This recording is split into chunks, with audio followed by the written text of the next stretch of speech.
Welcome to the Canarian International Meeting of Alcoholics Anonymous. My name is Mossy and I am an alcoholic.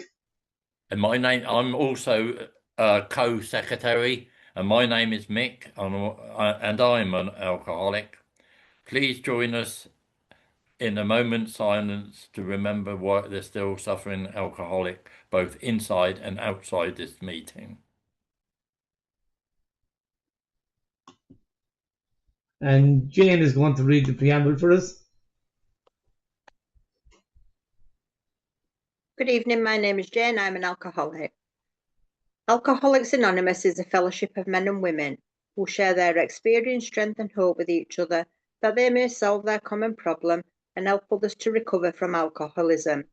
The only requirement for membership is an honest desire to stop drinking. AA has no dues or fees. It is not allied with any sect, denomination, politics, organisation or institution. Does not wish to engage in any controversy, neither endorses nor opposes any causes. Our primary purpose is to stay sober and help other alcoholics to achieve sobriety. Thank you. Thank you, Jane. And a very warm welcome goes out to any newcomers or anyone returning to Alcoholics Anonymous. And that's about it, guys. That's our introduction done. This evening we have all the way from the US of A. We have Julie joining us. You have 45 minutes, Julie. And I'm delighted to have you join us here today. And take it away. It's all yours. Thanks, Mossy. Hey, everybody. I'm Julia, and I am an alcoholic. And I'm from Lemoyne, Pennsylvania, which is towards the center of the state of Pennsylvania, about 2 hours from Philadelphia and about 3.5 hours from New York City. And I'm honored to be here. I'm always appreciate being asked. I met Mossy at the convention in Vancouver and was immediately drawn to him, and we shared a nice meal together. And yeah, and I see a Yankees shirt down there. Bruce F. Yay, go Yankees. You can't live in my house without being a Yankees fan. We name our animals after the Yankees, either the Yankees or the Grateful Dead, one of the two. My sobriety date is June 12th, 1995, and I have a home group and I have a sponsor, and I'm current with my sponsor. And I say that because I have not always been current with my sponsors. And today my sponsor knows everything, and then some, more than he wants to probably, about what's going on with me. And I really have had this transformative experience that is promised here as a result of the steps getting me to God and me turning everything over. And my life looks nothing like it did when I arrived in Alcoholics Anonymous. I sponsor a whole bunch of women, and they sponsor women, and they sponsor women, and it's really the bright spot of my life. And if anyone had told me when I walked through the doors of Alcoholics Anonymous that I would ever say that the bright spot in my life is helping another person do anything, I wasn't capable. I wasn't interested, and I wasn't capable. And today I am. Because every time I am over here helping someone else, God is over here dealing with my stuff. And when I pick up the phone, when I don't want to, I try to say that's God calling, and I pick up the phone. And when I get off that phone call, whatever I was in the middle of that was so important is no longer important.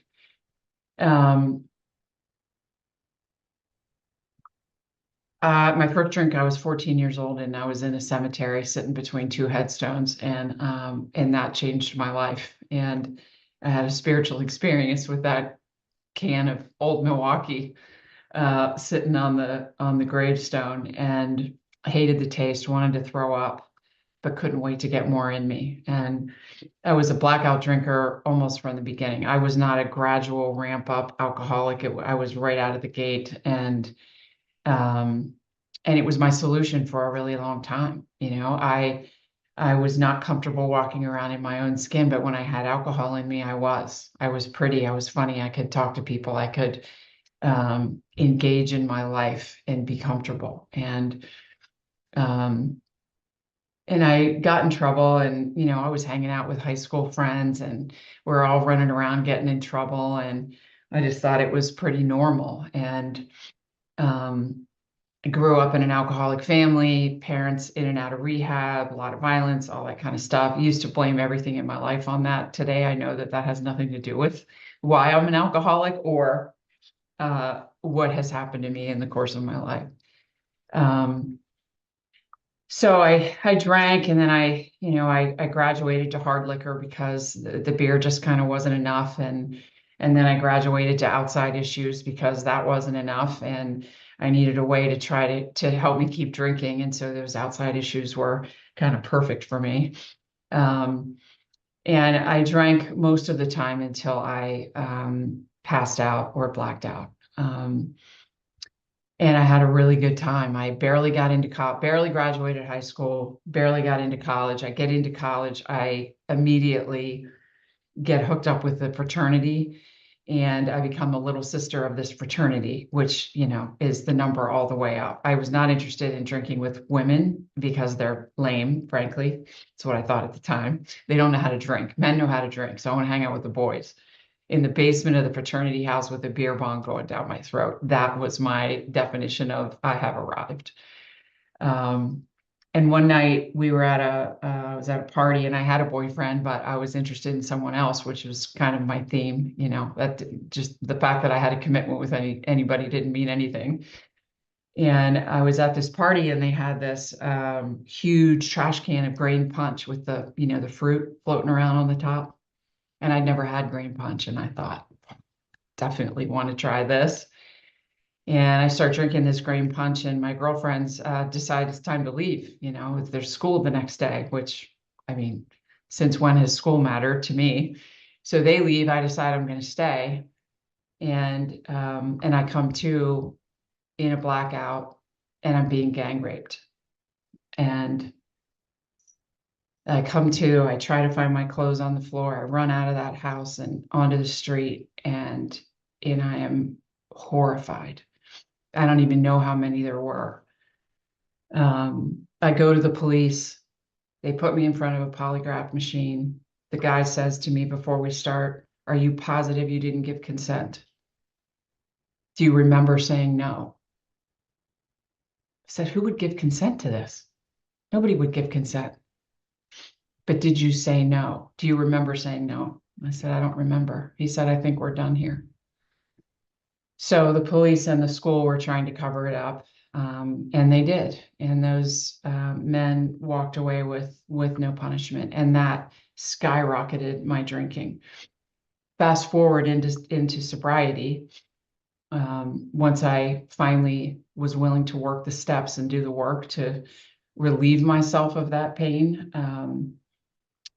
I look back on that situation now with absolutely no anger, no resentment. It was removed from me, and I did not think that was possible. Victimized people get sober. Victims do not get sober. And that has been shown to me over and over and over again. There are things that happen to, I don't know anybody in AA that hasn't had some kind of tragic thing happen as a result of drinking or their childhood or whatever it is. And they shouldn't happen. But I have the tools today to get to the other side of that. And as soon as I did that, God started putting one woman after the next in front of me that had some kind of trauma and issue that they were hanging on to, that I was able to help walk them through that. I mean, what a gift, beautiful.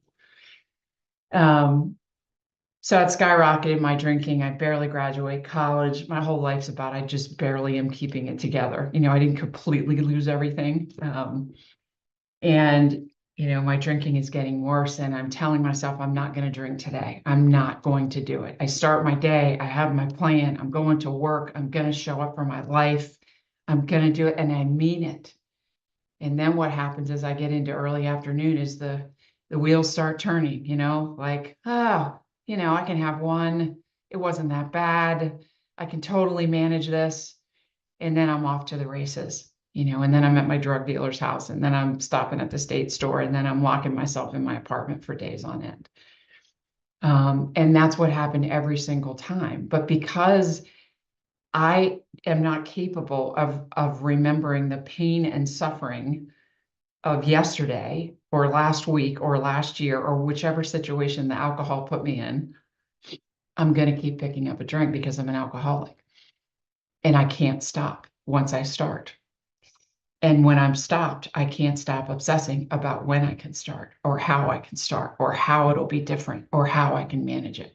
I was hiding alcohol from myself and I lived by myself. I mean, it's crazy. When I got to, after I got out of rehab, I never thought I drank straight out of a bottle. I was like, that was just beneath me. And I had somebody clean out my apartment, and I was reaching under the sink and I find this gallon jug of vodka with lipstick all over the top of it. I'm like, I was that person. And so I ended up, with DUIs and being arrested and, losing jobs and the whole mess that we create of our life. And my father said to me at one point, he said, you might have a problem with alcohol. And why don't you try to stop drinking for 30 days and then try to manage your drinking and you'll have your answer. I'm like, totally got this, 30 days. So I make it to day 29. I'm using other substances. I found the loophole because he didn't mention that. So I'm good. Get to day 29, go to the state store with my girlfriend. I'm at the shore and we load up on all the booze to get ready for day 30. And of course, what happens? I don't make it to day 30. Day 29 is close enough. And we drink it all. And I go into a blackout, wreck my car, sleep with her boyfriend. I mean, just, but in my mind, I was okay. I forgot the second half. Manage your drinking. I don't know how to do that. I'm not interested in managing my drinking. I'm interested in more and more and more.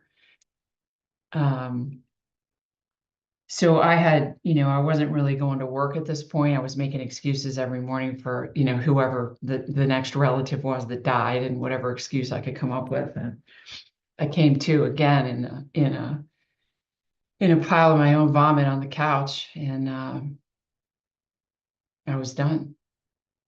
About a week before that, I had looked out I was living in this apartment on the second floor. I wasn't taking out my trash. The garbage was piled up on the balcony. I wasn't answering the door. The blinds are closed, not answering the phone, hiding from life, drinking myself to death. And I open the blinds, and it's June. And I see this family walking to the pool with their kids. And I was so blown away by that. I was like, I'm so far away from that normal life that these people are living. It was and then I couldn't face it. So I just shut the blinds and, went back into my couch and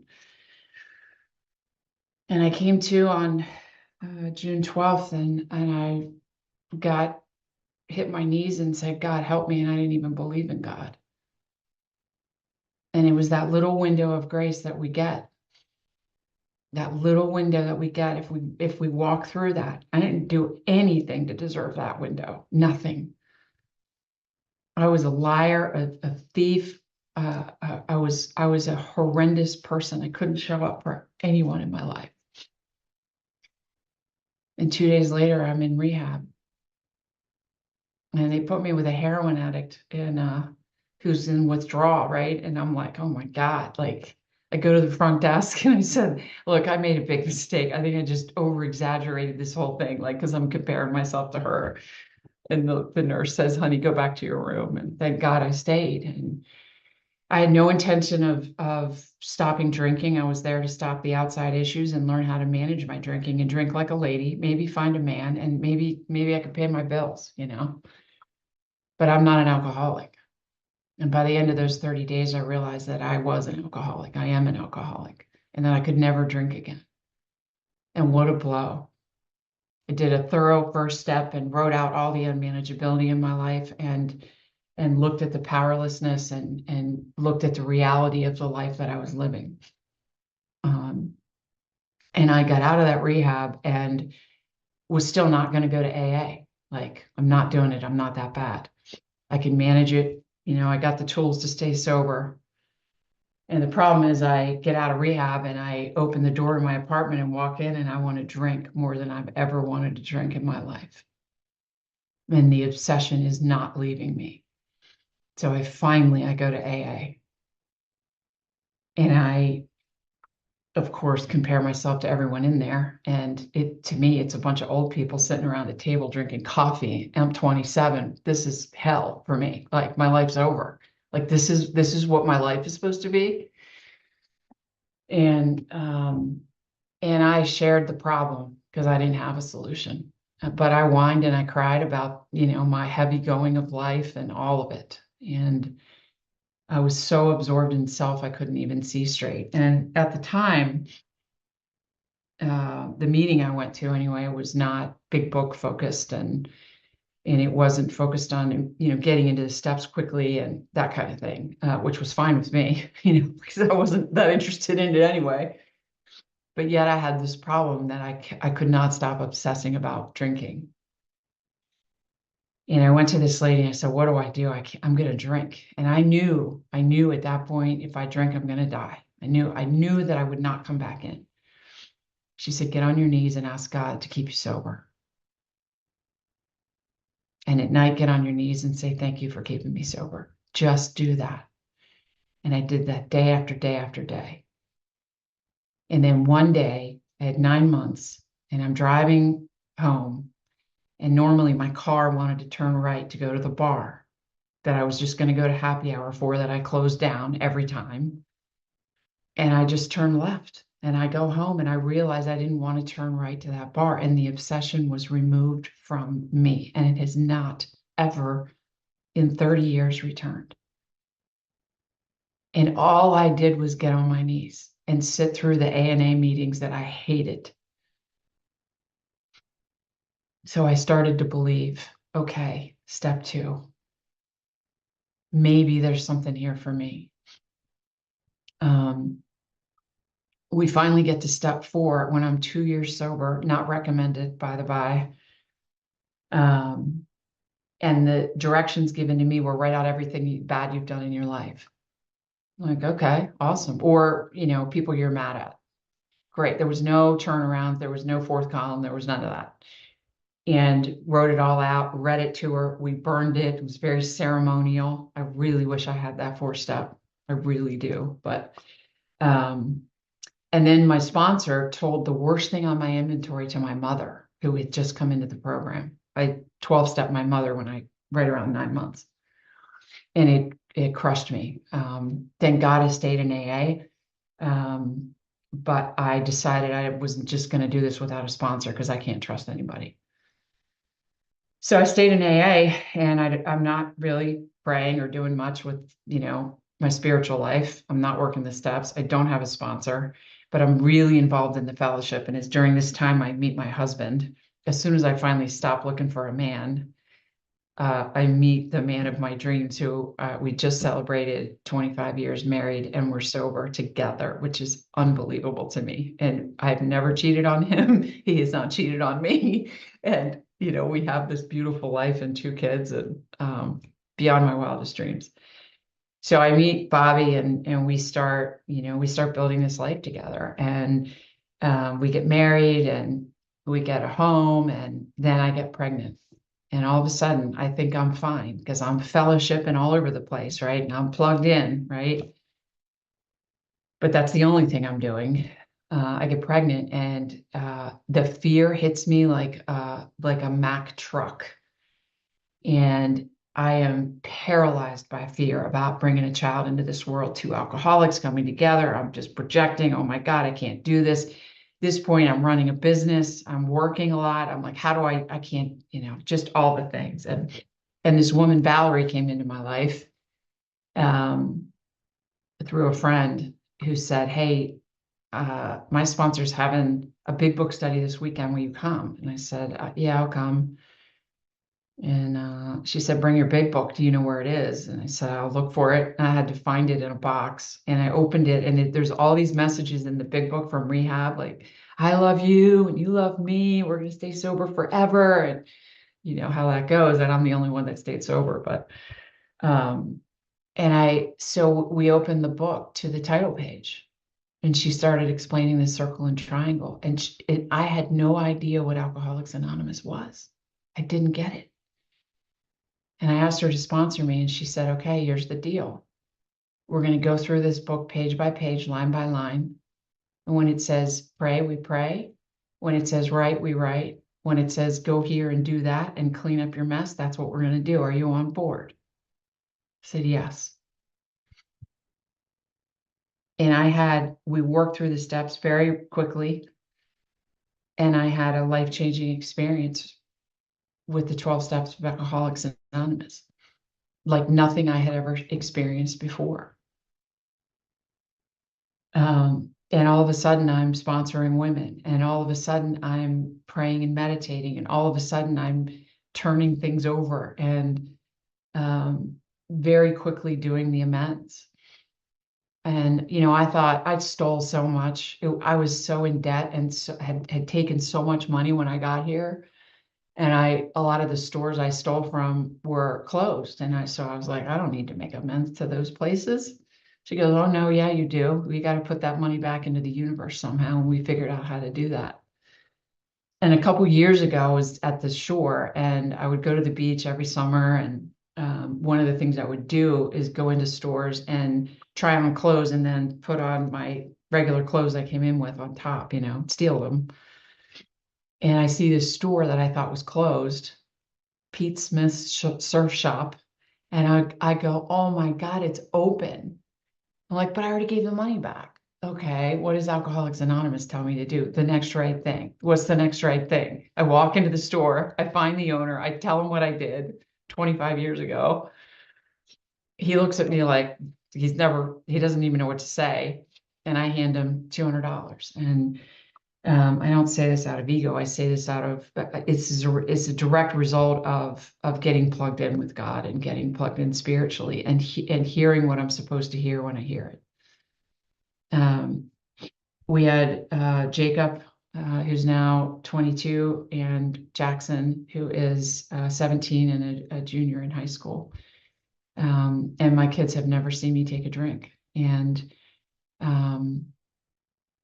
I have gotten the greatest gift of my life, to be a mom, to be Santa Claus, to be the tooth fairy, to be the Easter bunny, to show up, to watch them hurt, to help them get through stuff.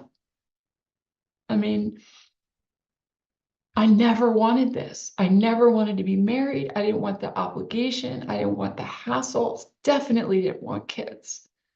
You kidding me? I got too much going on over here. It's unbelievable.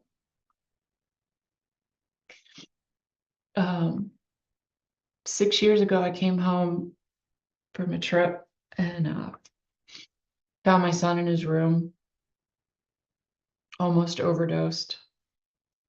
And I had no idea that he was using or drinking or anything. He was 15.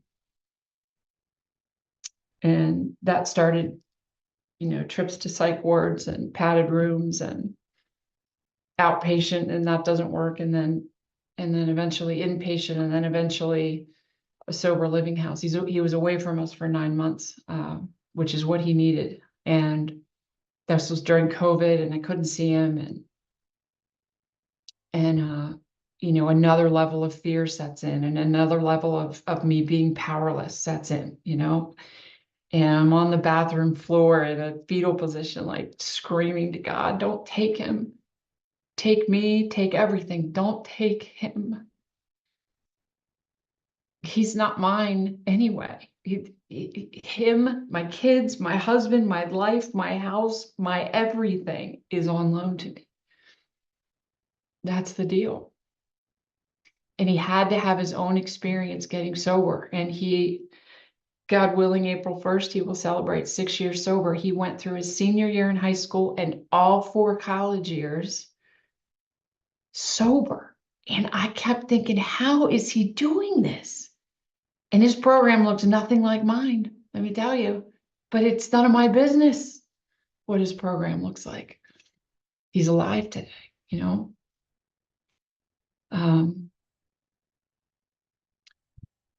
My I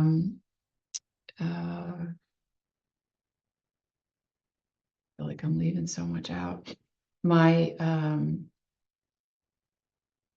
father was an extreme adventure person, and he had climbed some mountains and did like, like alcoholics, we do everything to the extreme. So he would like go to the Sahara Desert, and there's a 150-mile race through the desert, and he running that. And I never paid much attention. I was never an athlete. I mean, I was an athlete in drinking. That's what I was an athlete in, but I was not ever an athlete. And anyway, he comes to me one day and he says, I think I have one more mountain in me. I'd like you to climb it with me. I'm like, what? I don't climb. This was in 2016. I'm not an athlete. And out of my mouth comes yes. So my dad and my son, Jacob, who was 12 at the time, and I went to Japan, and we climbed Mount Fuji, which is the highest peak in Japan. My dad had to turn around, but my son and I got to the top, and we woke up in this hut. You climb up, so far, and you stay overnight, and then the next morning you summit. And I woke up above the clouds and saw the sun rise above the clouds, and I was disconnected from my life for the first time ever. And I had something shifted in me that was so powerful. I'd never felt anything like it. So spiritual. And I knew I needed to do it again. And we get home from this climb, and then I get some girlfriends together and go climb Kilimanjaro in Africa, right? Amazing experience again. And each time I leave my life, my company's doing better without me in the middle of it, because I was micromanaging every detail of everything in my life, still at that point. And it was on Kilimanjaro that I heard about the 7 summits, which is the highest peak on each continent in the world. And I thought to myself, what if I could? And that includes Everest, obviously. And I started on this 5-year journey all around the world to climb the highest peak. And on May 23rd, I stood on top of Mount Everest, and I finished the 7 summits, shortly after that. My mom had died shortly before I left for Mount Everest, and the last thing she said to me was, "You put my ashes up there with you." And I did. And and again, I don't say this to brag. I mean, it's an unbelievable thing that I did, but God put me there. I know it. I'm still trying to unpack why.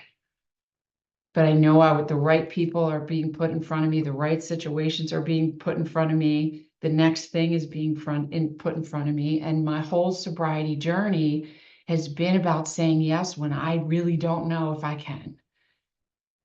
Just say yes and figure it out. And this is coming from someone who always had to have it figured out before I did anything.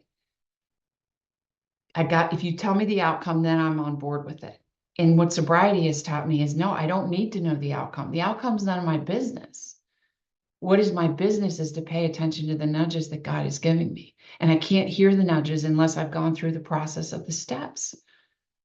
Because there's so much fear and resentment and anger built up between me and God, I can't even hear God.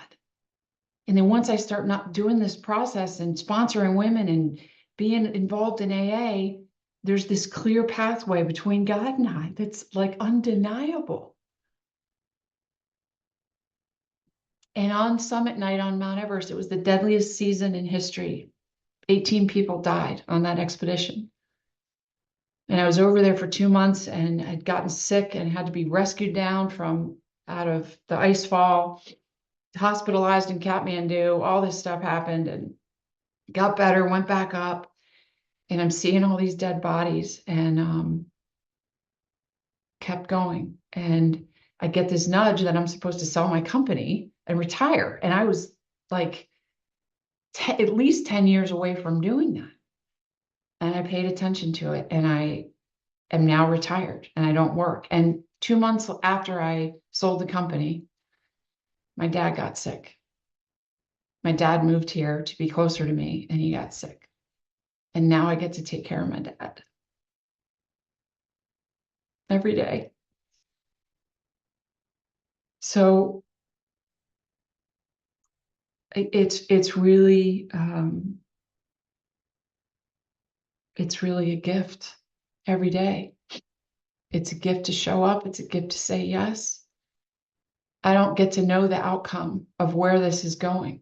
And the biggest thing that long-term sobriety has taught me is my alcoholism grows bigger the more sober I get, first of all, which I don't think that's fair, but but I can't rely on yesterday's whatever. I can't rely on yesterday's prayer and meditation that was just so great or whatever.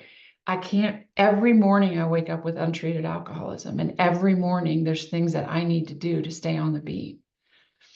And the more that I show up with my mess in sobriety, vulnerable, because nobody promised that we would never have issues or problems or things wouldn't go sideways. That's not the promise.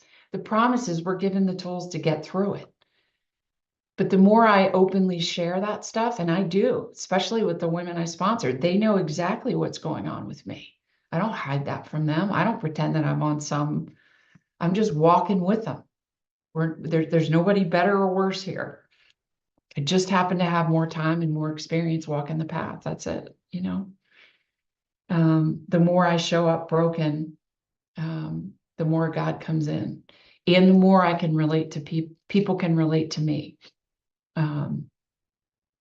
That there's no graduation point, that it really is a daily reprieve.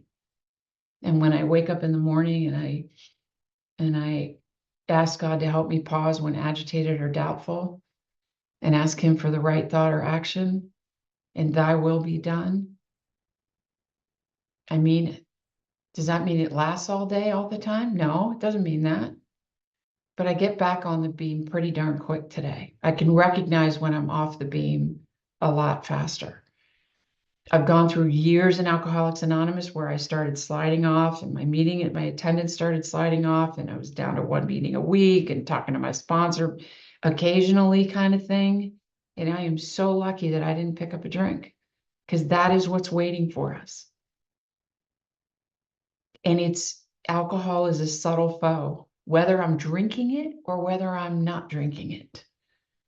It's the same for me, because my mind will tell me that I'm fine, and that all of the greatest gifts that have been given to me as a result of staying sober, and my life is so busy, and now it's too busy for AA. I cannot let that happen.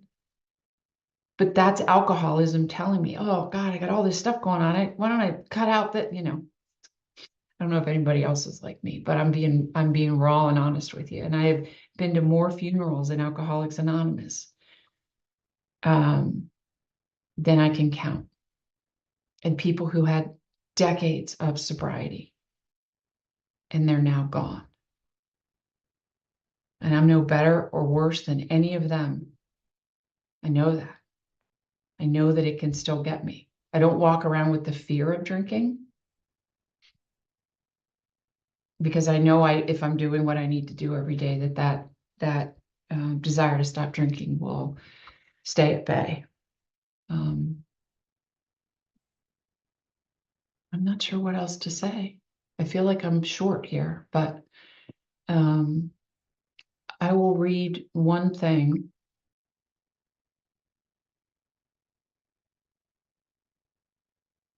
This is the 24-hour-a-day reading from July 15th. It's my favorite because it's about climbing, and I love climbing. You are climbing the ladder of life, which reaches into eternity. Would God plant your feet upon an insecure ladder? Its supports may be out of sight, hidden in secret places. But if God has asked you to step on and up firmly, then surely he has secured your ladder. Faith gives you the strength to climb steadily this ladder of life. You should leave your security to God and trust him not to let you fall. He is there to give you all the power you need to keep on climbing. That's all I have. Thank you.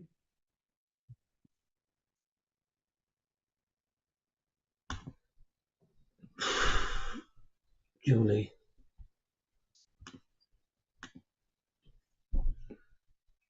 I wish you could have gone on another few minutes,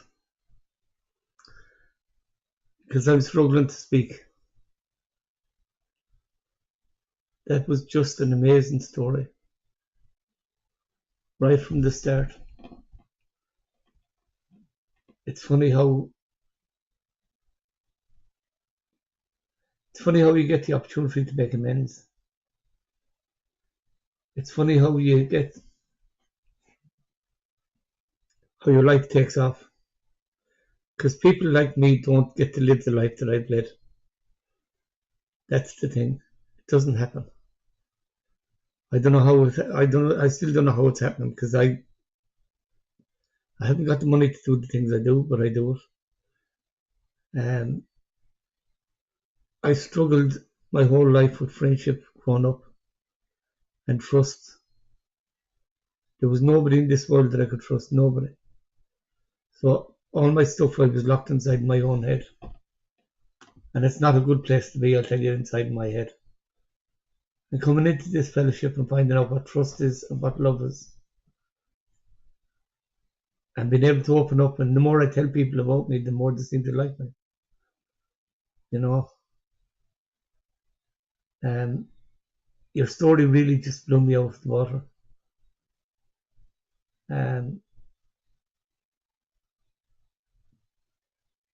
Putting your mom's ashes up on the top of Kilimanjaro and you made it up there was just amazing. I absolutely love being sober.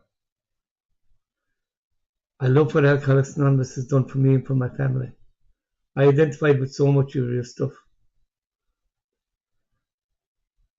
I just love what Alcoholics Anonymous will do. So anyone that's struggling, hang in there for one more day. Because the magic will happen if you put in the effort. So I'm going to leave it at that. I really wish I could have got a chance to get my thoughts together for you. But I'm an emotional wreck because of you now, Julie, this evening. So thank you for that. Take it away, Mick. Still blaming everyone else, aren't you, Mossy? My name's Mick and I am an alcoholic, and by the grace of God, this fellowship, I don't need to take a drink today. Julie, fantastic. Wonderful moving chair. I was born a liar, cheat, and a thief.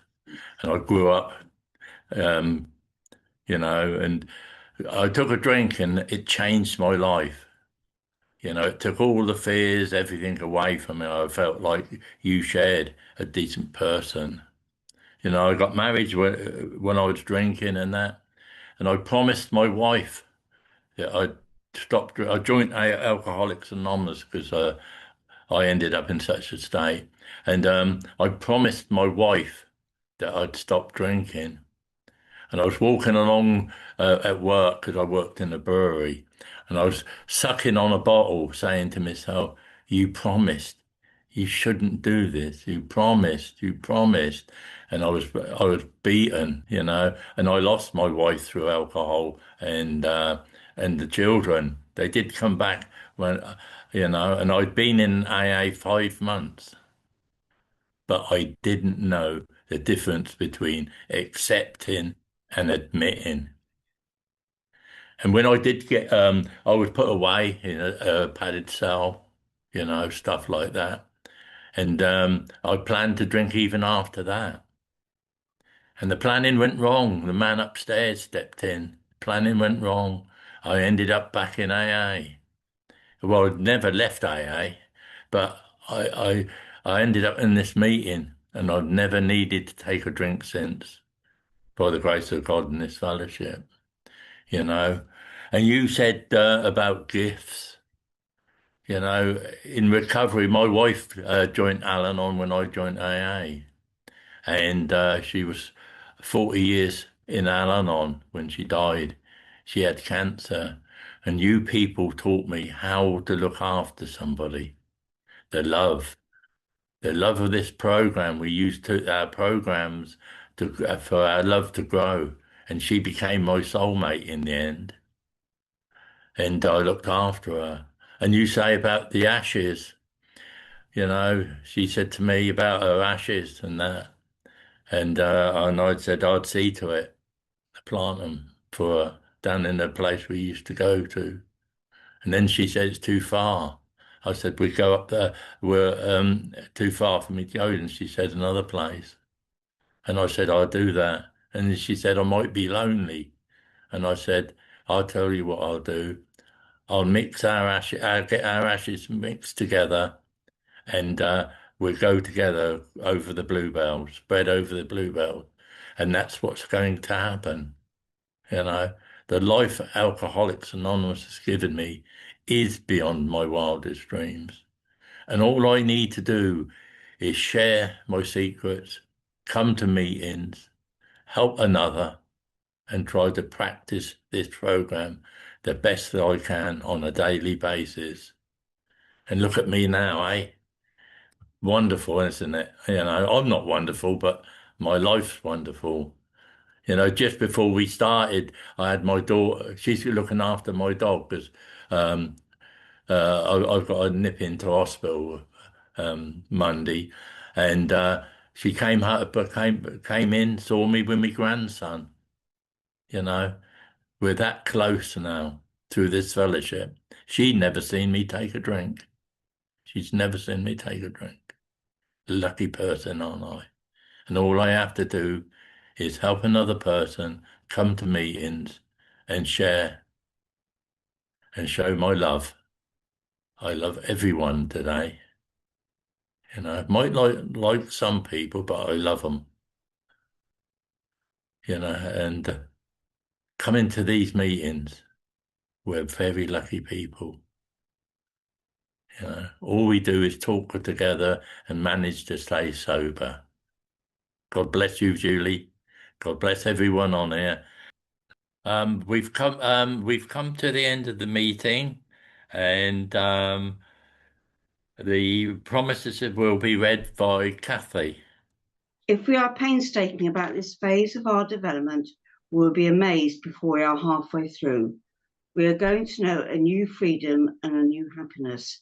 We will not regret the past, nor wish to shut the door on it. We will comprehend the word serenity, and we will know peace. No matter how far down the scale we have gone, we will see how our experience can benefit others. That feeling of uselessness, self-pity will disappear. We will lose interest in selfish things and gain interest in our fellows. Self-seeking will slip away. Our whole attitude and outlook upon life will change. Fear of people and of economic insecurity will leave us. We will intuitively know how to handle situations which used to baffle us. We will suddenly realize that God is doing for us what we could not do for ourselves. Are these extravagant promises? We think not. They are being fulfilled among us, sometimes quickly, sometimes slowly. They will always materialize if we work for them. Thank you. Thank you, Julie. And thank you, Bruce, for being the co-host, Kathleen for being timer, Mick for being my sidekick, and thank you, Julie, for an amazing chair. So that's it. Stick around after the meeting for fellowship. If you want to break out room, just let us know afterwards. And sorry, I jumped ahead of myself. Yeah.